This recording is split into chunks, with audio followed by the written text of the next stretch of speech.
Hey everybody, good to see you.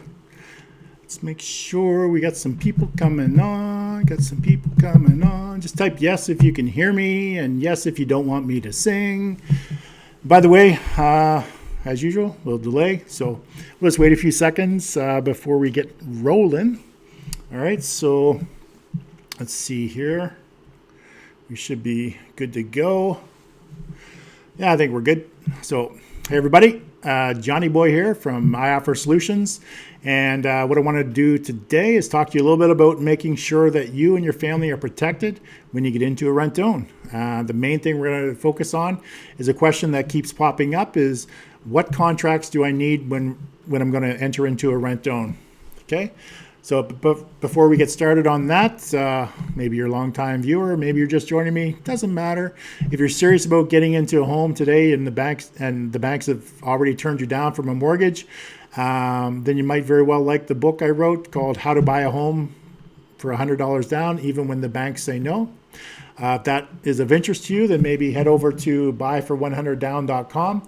Grab yourself a copy. That's buyfor100down.com. Grab yourself a copy of the book and. All right, so let's get going. Let's keep rolling. So, what was this?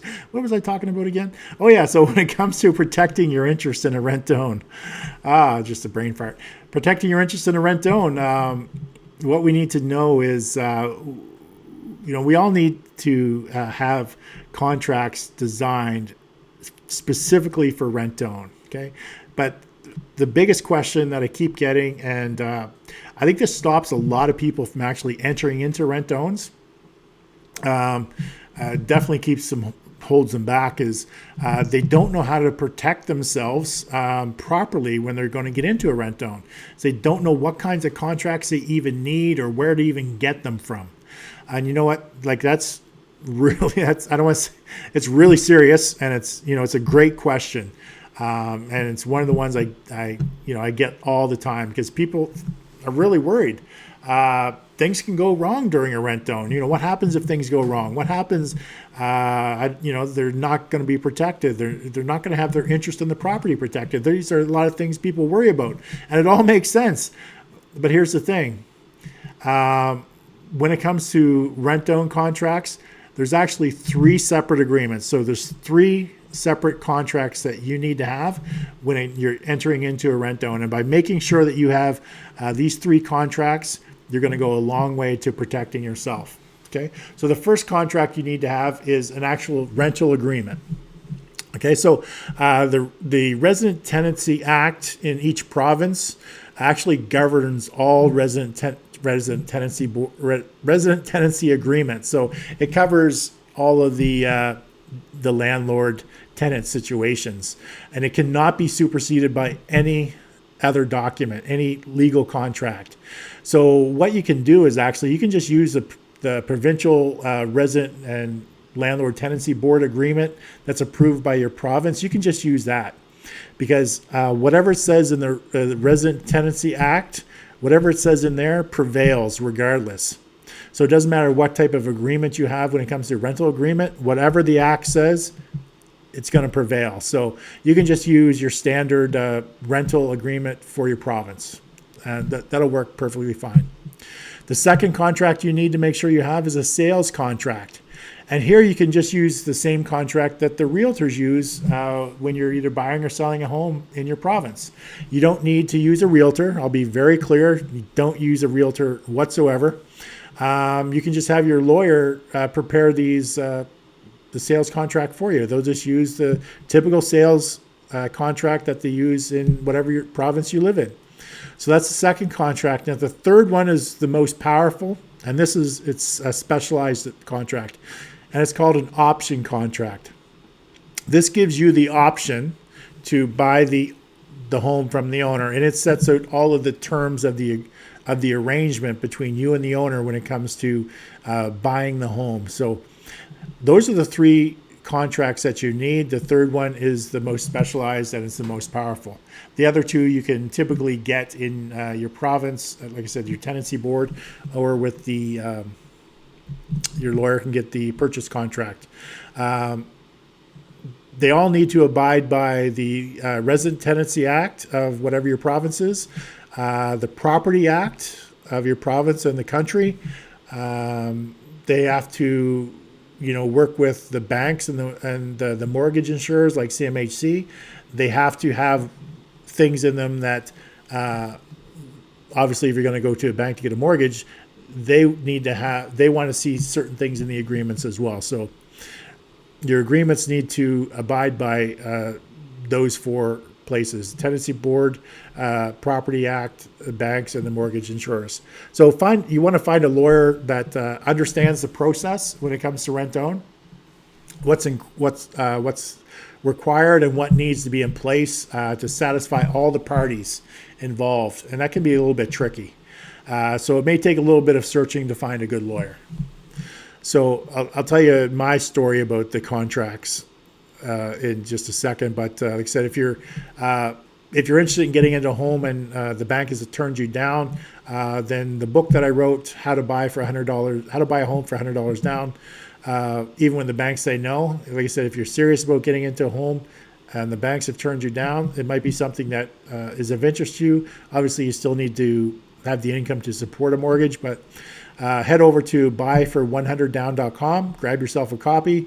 And by the way, if anyone, if you could do me a favor, you're watching this, if you could type in the comment section for me, buyfor100down.com.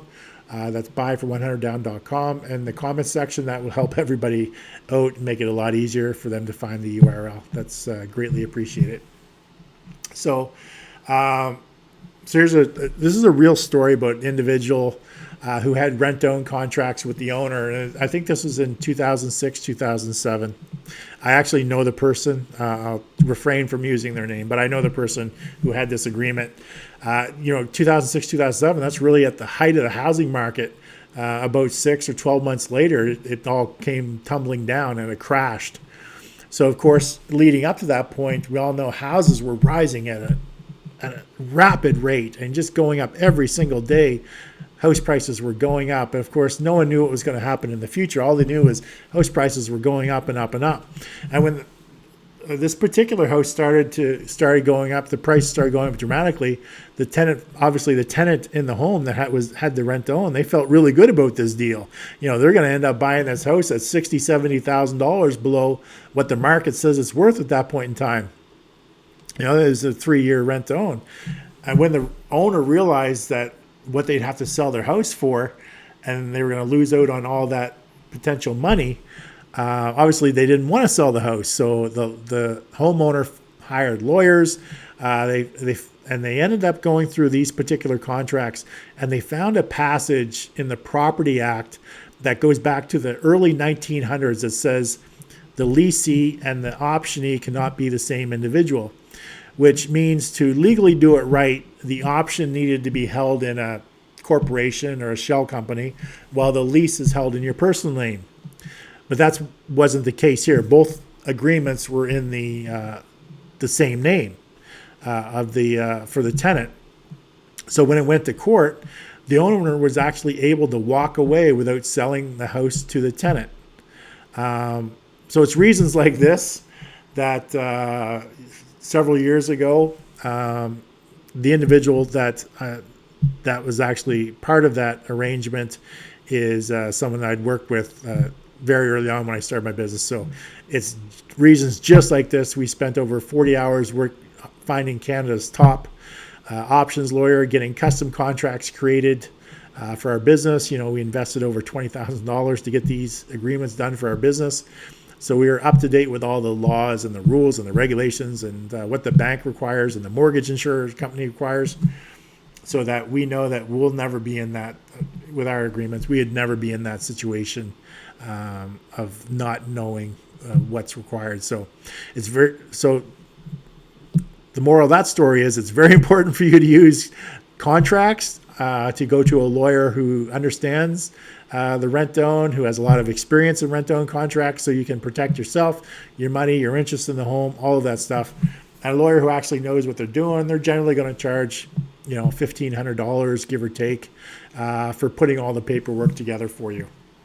Okay, so just while I remember, if you want to get into a home, but the banks have turned you down for qualifying for a mortgage, and like I said, you actually can afford the mortgage, you can afford the monthly payments, you have the income to support it, then head over to buyfor100down.com, where I share the same strategy that I use to get 50 houses for $100 down each to help people get into a rent own. So you can learn the same strategy that I used, and you can do it for yourself. So that's buyfor100down.com. All right, so just to summarize what we talked about in this video, when it comes to the contracts, you need to, when it comes to the contracts that you need to successfully enter into a rent own, there's 3 separate agreements you need to make sure that they have. And you don't want them all in one. They can't be all in one agreement. They have to be separate, distinct agreements, okay? Because I've seen over the years, I've seen people put everything in one contract. It's like, no, you can't do that. They have to be 3 specific, separate agreements. The first one is a lease contract. You can get that lease agreement, the tenancy agreement, whatever you want to call it. You can get that at your local resident tenancy board, whoever governs the Landlord-Tenant Act in your province. The second one is a sales contract. Typically, the lawyers have that. It's a basic buy and sell property in your province. So it's the same ones that the real estate agents use, but don't go to real estate agents. A lawyer will have a copy of that. The third one is the most important, and it's the one that has all the power, and that's the option contract, okay? So once again, to summarize the video, like part of getting into home ownership when you don't qualify for a bank mortgage is, if you know anything about rent own and you've been following me in any of these videos for any length of time, there's really 3 big things that you need in order to get into home ownership when you don't qualify for a bank. And that is, you need to attract the homeowner and get them to want to turn their home into a rent own for you. You need to negotiate a fair price and fair terms with the homeowner, and you need to sign contracts with the owner, appropriate rent own contracts. And in summarize today, we're talking about the contracts that you need for a rent own. Like I said, there's 3 of them. Man, here's the thing. If you want to prevent things from going wrong during the rent own term, you want to protect your family, you want to protect your money, you want to protect the interest you have in that house, you need to get a lawyer or a rent own specialist, somebody that knows the ins and outs of these 3 particular contracts, okay? Do me a favor, protect yourself. You need to do this. All right, so I think that's everything for today. Thank you so much for joining me. If you have any questions, as always, just type them in the chat, in the comments section. I'll do my best to get back to you or to fill them in, answer them, whatever it takes. And again, before I go, once again, if you're really serious about getting into a home, but the bank has turned you down and you don't qualify for a traditional mortgage, and you want to access the same strategy that I use to get over 50 houses for $100 down on a rent to own, then head over to buyfor100down.com. That's buyfor100down.com. Grab a copy of my book, go through it, and I talk about the 3 things that you need to attract the homeowner, negotiate a fair price and terms, and making sure you have the appropriate contacts. All right, so that's it for today. Thank you very much. Have yourself a great day. Enjoy the rest of what's left of today, and look forward to seeing you again soon.